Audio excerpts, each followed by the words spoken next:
Next നമ്മൾ നോക്കുന്നത് spanned versus അൺസ്പാൻഡ് records അല്ലെങ്കിൽ ഓർഗനൈസേഷൻ എന്താണെന്നുള്ളതാണ്. അപ്പോൾ അതിൻ്റെ അകത്ത് നമ്മൾ പറയുന്നതാണ് ബ്ലോക്കിംഗ് ഫാക്ടേഴ്സ് എന്താണെന്ന് നമ്മൾ അറിഞ്ഞിരിക്കണം. അപ്പം ബ്ലോക്കിംഗ് ഫാക്ടർ എന്ന് പറയുന്നത് നമുക്ക് റെക്കോർഡ് ബ്ലോക്കിംഗ് എന്താണെന്ന് അറിഞ്ഞാൽ മാത്രമേ നമുക്ക് ബ്ലോക്കിംഗ് ഫാക്ടർ എന്താണെന്ന് നമുക്ക് അനലൈസ് ചെയ്യാൻ വേണ്ടി പറ്റുള്ളൂ. അപ്പോൾ റെക്കോർഡ് ബ്ലോക്കിംഗ് എന്ന് പറയുന്നത് നമുക്ക് തന്നിരിക്കുന്ന ഒരു ഡിസ്ക് ബ്ലോക്കിൻ്റെ അകത്ത് എത്രത്തോളം റെക്കോർഡ് ഫയൽസ് നമ്മൾ അലോക്കേറ്റ് ചെയ്ത് വെച്ചിട്ടുണ്ട്, അതാണ് നമ്മുടെ റെക്കോർഡ് ബ്ലോക്കിംഗ് എന്ന് പറയുന്നത്. അതായത് നമ്മുടെ റെക്കോർഡ് സൈസ് എന്ന് പറയുന്നത് എപ്പോഴും ബ്ലോക്ക് സൈസിനേക്കാളും ചെറുതായിരിക്കണം. ബ്ലോക്ക് സൈസ് ആയിരിക്കണം എപ്പോഴും റെക്കോർഡ് സൈസിനേക്കാളും ഗ്രേറ്റർ ദാൻ ആയിട്ട് നമ്മൾ യൂസ് ചെയ്യുന്നത്. അതാണ് നമ്മൾ പറഞ്ഞിരിക്കുന്നത്. നമ്മുടെ ബ്ലോക്ക് സൈസ് നമ്മൾ ഡിനോട്ട് ചെയ്യുന്നതാണ് capital letter B and record size denote ചെയ്യുന്നതാണ് ക്യാപിറ്റൽ ലെറ്റർ ആർ. അതായത് block size is greater than or equal to R ആയിരിക്കണം. അപ്പോൾ therefore നമ്മുടെ ബ്ലോക്കിംഗ് ഫാക്ടർ എന്ന് പറയുന്നത്, അതായത് ബ്ലോക്കിംഗ് ഫാക്ടർ നമ്മൾ റെപ്രസെന്റ് ചെയ്യുന്നതാണ് BFR.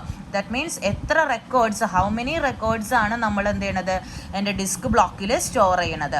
അതാണ് നമ്മുടെ BFR എന്ന് പറയുന്നത്. അപ്പോൾ BFR കണ്ടുപിടിക്കുന്ന ഇക്വേഷൻ എന്ന് പറയുന്നത് ഫ്ലോർ വാല്യൂ ഓഫ് B/R ആണ്.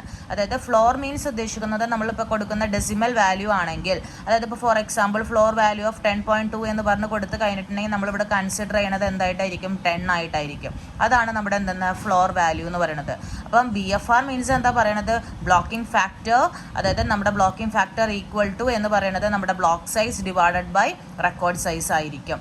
ഇനി നമ്മളിപ്പം യൂസ് ചെയ്യുന്നത് അൺയൂസ്ഡ് സ്പേസ് ആണ്. നമ്മൾ ഓരോ ബ്ലോക്കിൻ്റെയും നമ്മൾ യൂസ് ചെയ്യാത്ത സ്പേസ് നമ്മൾ കണ്ടുപിടിക്കാൻ പറയുന്നുണ്ടെങ്കിൽ അതിനുള്ള ഇക്വേഷനാണ് B-BFR ഇൻറ്റു R ബൈറ്റ്സ് എന്ന് പറയുന്നത്. B എന്ന് പറയുന്നതാണ് നമ്മുടെ എന്തെന്ന് ബ്ലോക്ക് സൈസ് എന്ന് പറയുന്നത്, BFR ആണ് നമ്മുടെ ബ്ലോക്കിംഗ് ഫാക്ടർ എന്ന് പറയുന്നത്, R എന്ന് പറയുന്നതാണ് എന്തെന്ന് എൻ്റെ റെക്കോർഡ് സൈസ് എന്ന് പറയുന്നത്.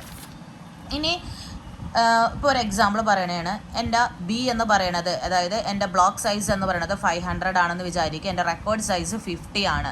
സോ എൻ്റെ BFR കണ്ടുപിടിക്കുന്നത് എങ്ങനെയാണ്, ഫ്ലോർ ഫംഗ്ഷൻ ഓഫ് B/R ആണ്. That means 500/50 that is equal to 10 ആണ്. അപ്പോൾ 10ൻ്റെ അപ്രോക്സിമേറ്റ് എന്ന് പറയുന്നത് എന്താ, 10 തന്നെയാണ്.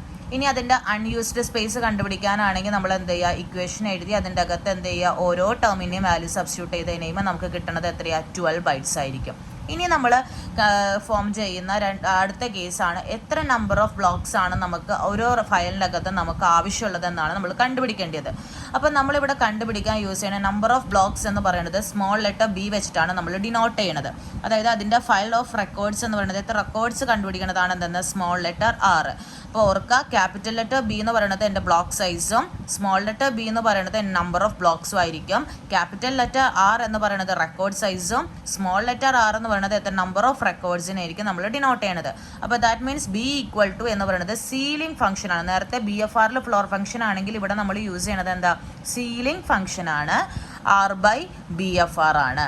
അതായത് ഇവിടെ സീലിംഗ് ഫംഗ്ഷൻ എന്ന് ഉദ്ദേശിക്കുന്നത് ഇപ്പോൾ 10.2 ആണ് നമ്മൾ എടുക്കുന്നത് എങ്കിൽ അതിൻ്റെ അപ്രോക്സിമേറ്റ് വാല്യൂ എന്തായിട്ട് നമുക്ക് ഫോം ചെയ്യാം, 11 ആയിട്ട് ഫോം ചെയ്യാം.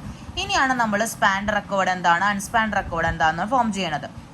അപ്പോൾ ഫസ്റ്റ് വൺ ആണ് സ്പാൻഡ് റെക്കോർഡ്. സ്പാൻഡ് റെക്കോർഡ്സ് എന്ന് പറയുന്നത് ഇപ്പം നമ്മൾക്ക് തന്നിരിക്കുന്ന ഓരോ സിംഗിൾ ബ്ലോക്ക് എന്ന് പറയുന്നത് എപ്പോഴും എന്തായിരിക്കണം, ലാർജർ ആയിട്ടാണ്. അതായത് ഓരോ സിംഗിൾ ബ്ലോക്കിനേക്കാളും ലാർജർ ആയിട്ടുള്ള ബ്ലോക്കാണ് നമ്മൾ സ്പാൻഡ് റെക്കോർഡിൽ യൂസ് ചെയ്യുന്നത്. അപ്പോൾ പോയിന്റർ ഉപയോഗിച്ചിട്ടാണ് നമ്മൾ എന്ത് ചെയ്യുന്നത്, ഇവിടെ സ്പാൻഡ് റെക്കോർഡ്സിനെ നമ്മൾ ആക്സസ് ചെയ്യുന്നത്. അൺസ്പാൻഡ് റെക്കോർഡ്സ് എന്ന് പറയുമ്പോൾ നമുക്കൊരു ക്രോസ് ബൗണ്ടറി നമുക്ക് ഉണ്ടാവില്ല, പോയിന്റർ കൺസെപ്റ്റ് ഒന്നും നമ്മൾ യൂസ് ചെയ്യുന്നില്ല. ഇപ്പോൾ ഫോർ എക്സാമ്പിൾ നമ്മൾ പറയുവാണ്, ഇപ്പോൾ എൻ്റെ ബ്ലോക്ക് എന്ന് പറയുന്നത് R1, R2, R3 ആണ്. ഞാനിപ്പോൾ അത് അൺസ്പാൻഡ് ചെയ്യണമെങ്കിൽ എങ്ങനെ വരും, ഇപ്പോൾ എൻ്റെ അടുത്തതിൽ R4, R5, R6 ആണെങ്കിൽ R1 ആണ്, R2, R3യിൽ കഴിഞ്ഞിട്ട് ഇത്ര സ്പേസ് എനിക്കുണ്ട്. ഓൾറെഡി എനിക്ക് R4ൻ്റെ അകത്ത് എനിക്ക് എന്ത് ചെയ്യുക, ചിലപ്പോൾ ഇത്രയും സ്പേസ് എനിക്ക് കൊള്ളേണ്ടി വരില്ല. അപ്പോൾ സോ എന്ത് ചെയ്യുക, ഇവിടുത്തെ ബ്രേക്ക് ഡൗൺ ചെയ്തിട്ടായിരിക്കും എനിക്ക് R4 എന്ത് ചെയ്യണത്, നെക്സ്റ്റ് റെക്കോർഡായിട്ട് ഞാൻ അവിടെ ഫോം ചെയ്യുന്നത്, നെക്സ്റ്റ് ബ്ലോക്ക് ആയിട്ടായിരിക്കും നമുക്ക് അവിടെ എന്ത് ചെയ്യണത്, ഡാറ്റാസിനെ സ്റ്റോർ ചെയ്ത് വെക്കുന്നത്. ഇപ്പോൾ അൺസ്പാൻഡിൻ്റെ കേസിൽ വരുമ്പോൾ എന്താ, R4ൻ്റെ പകുതി ഒരു ബ്ലോക്കിൻ്റെ അകത്തുണ്ട്, ബാക്കി പകുതി എന്താ വേറൊരു ബ്ലോക്കിലേക്ക് നമ്മൾ കൊടുക്കും. എന്നിട്ട് ഈ രണ്ട് ബ്ലോക്കിനെ നമ്മൾ എന്ത് ചെയ്യുന്നുണ്ട്, പോയിന്റർ ഉപയോഗിച്ച് നമ്മൾ എന്ത് ചെയ്യും, ആക്സസ് ചെയ്യും. അങ്ങനെ നമുക്ക് എന്ത് ചെയ്യാം, ഫോം ചെയ്ത് പോകാം. അപ്പോൾ അതാണ് എന്തെന്ന് സ്പാൻഡും അൺസ്പാൻഡും റെക്കോർഡിക്കൽ അല്ലെങ്കിൽ അൺസ്പാൻഡ് ഓർഗനൈസേഷൻ എന്ന് പറയുന്നത്.